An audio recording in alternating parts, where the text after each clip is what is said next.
said, "Hand over the keys. It's only fair." She was standing inside the gorgeous house my parents had just bought for me after 20 long years of grueling, hard work.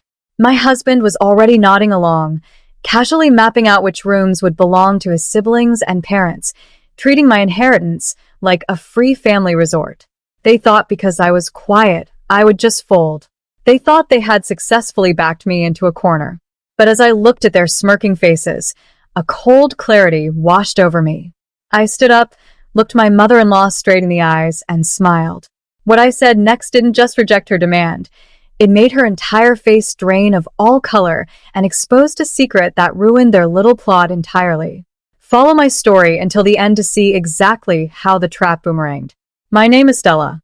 I'm a 32-year-old architectural designer, a profession that requires you to understand not just the structural integrity of a building, but the emotional sanctuary a home is supposed to provide. For as long as I can remember, I dreamed of a space that was entirely my own, a place of absolute peace. That dream finally became a reality, thanks to my parents. They didn't come from generational wealth.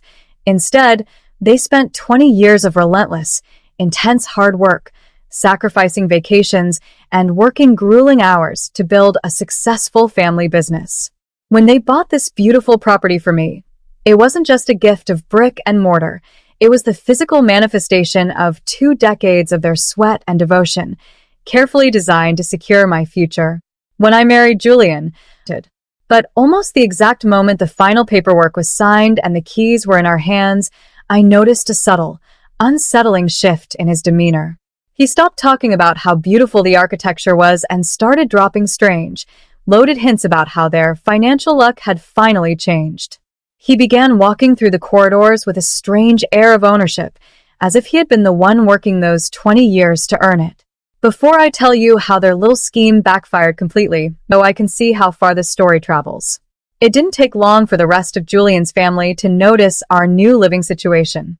Almost immediately, my mother-in-law, Lydia, and Julian's younger brother, Marcus, became hyper-attentive. Marcus was a textbook deadbeat, a man in his late 20s who bounced from one failed retail job to another, always looking for a shortcut and blaming the world for his lack of progress. Suddenly, our phones were ringing constantly. Lydia started dropping by our house completely unannounced, always carrying a tape measure or a notebook under the guise of helping Stella settle into the new space. She would walk through my rooms, running her fingers along the custom countertops, loudly critiquing my minimalist decor choices while subtly suggesting changes that made no sense for me. "This room has excellent lighting," she would muse, standing in my private studio. "It's such a waste to use it just for drawing." I began to notice the cold, calculating looks exchanged between Julian and his mother during these uninvited visits. It was a silent, practiced communication, a series of knowing nods and in my own home. I felt like a guest in a house my own family had fully paid for, while Lydia evaluated the property with the sharp, greedy eyes of a real estate speculator looking at a prize listing. They were moving in the shadows, mapping out my sanctuary before I even had the chance to unpack our final boxes. The true scale of their entitlement became clear on a rainy Tuesday evening. I had been away on a 3-day business trip to Los Angeles, evaluating an old mid-century property for a client, and my flight landed 2 hours earlier than scheduled. When I quietly unlocked the front door and stepped into the foyer, the house wasn't dark and peaceful as I had expected. Instead, loud laughter and the clinking of glasses echoed from the kitchen. I walked down the hallway to find Lydia, Marcus, and Julian sitting around my marble island, drinking a bottle of expensive vintage wine that my father had gifted us for our anniversary. But it wasn't the stolen wine that made my blood run cold. It was the neon pink sticky notes plastered all over the house. As I looked past the kitchen, I saw them stuck to the doors down the main corridor. Written on each note in Lydia's sharp, aggressive handwriting were names and designations.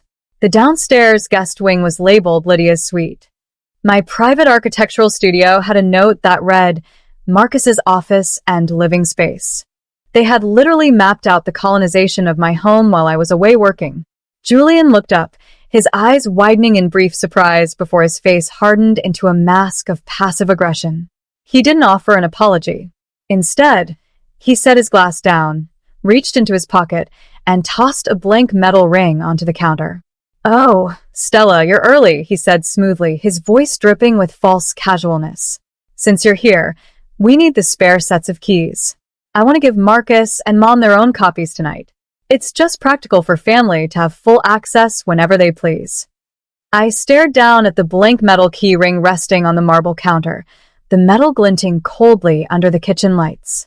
Lydia leaned forward, placing both of her hands firmly on my dining room table, her eyes glittering with an intense, unearned entitlement. "Give me the keys, Stella," she demanded, her voice cutting through the silence of the room. "Let's not make a big deal out of this. Your parents bought this house for you and Julian, which means it is officially family property now. We've already discussed it, and we've decided that Julian's brother gets the master suite upstairs, and I will be taking over the downstairs guest wing permanently." I looked over at Julian, expecting some semblance of support, but he stood completely still, staring down at his glass and refusing to meet my gaze. When he finally spoke, his voice carried a rehearsed, defensive edge. "Come on, Stella. Don't be selfish," he muttered, using that heavy passive aggression to make me feel like the villain. "Your parents have plenty of money. They bought our blessings with the people who actually need it. Marcus needs a stable place to get back on his feet, and Mom shouldn't be living alone when we have all this extra space." They honestly believed they had backed me into an impossible corner.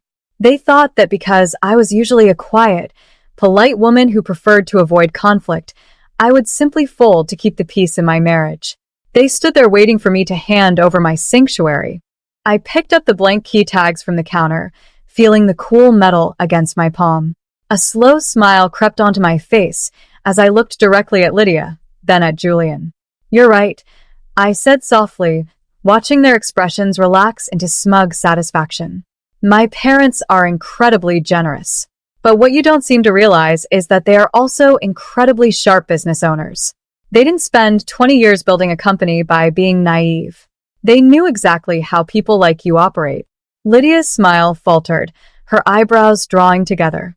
I pulled up my laptop, opened a secure file, and turned the screen toward them. "You see, Julian, when my parents purchased this property, they didn't put my name on the deed, and they certainly didn't make it a marital asset.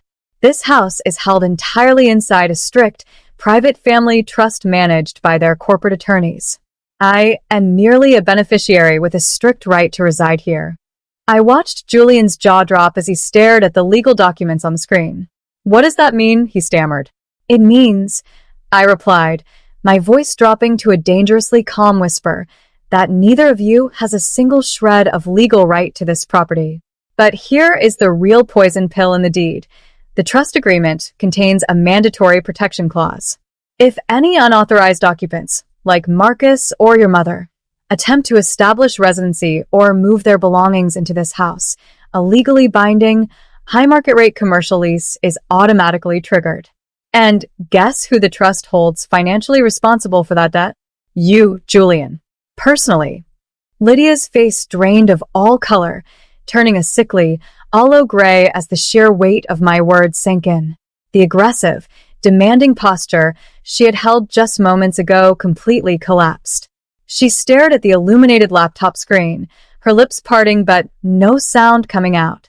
Marcus froze, the wine glass hovering halfway to his mouth, suddenly realizing his dream of living rent-free in a luxury master suite had just evaporated into thin air.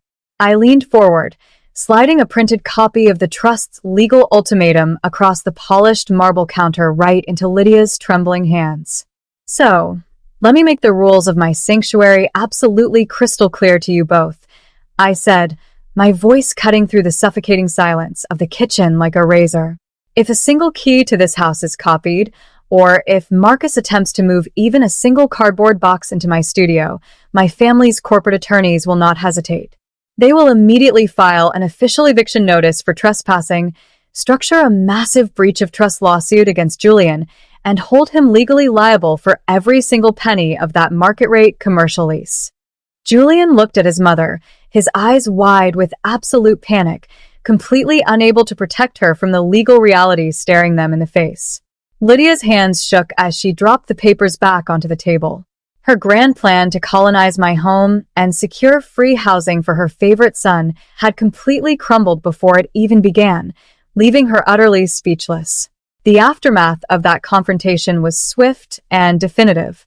Offered the choice to respect my boundaries or stand with his mother's shattered pride, Julian chose his family's greed. That decision made my next step easy. Backed by the same relentless corporate lawyers who managed my family's trust, I filed for a clean, swift divorce. Because the house was safely locked away in the private trust, Julian left our marriage with absolutely nothing from the estate. 3 months later, the silence in my home is no longer suffocating. It is peaceful. I am thriving in my architectural career, completely rewriting my future in a sanctuary that is entirely my own, accountable to no one but myself. Marcus is back to bouncing between entry-level jobs, and Lydia no longer carries a tape measure into spaces she doesn't own. What would you have done if your in-laws tried to colonize the home your parents worked 20 years to give you? Have you ever had to set a boundary that left someone completely? Oh, and let me know your thoughts. Meanwhile, I'm leaving 2 other favorite stories on the screen that will definitely surprise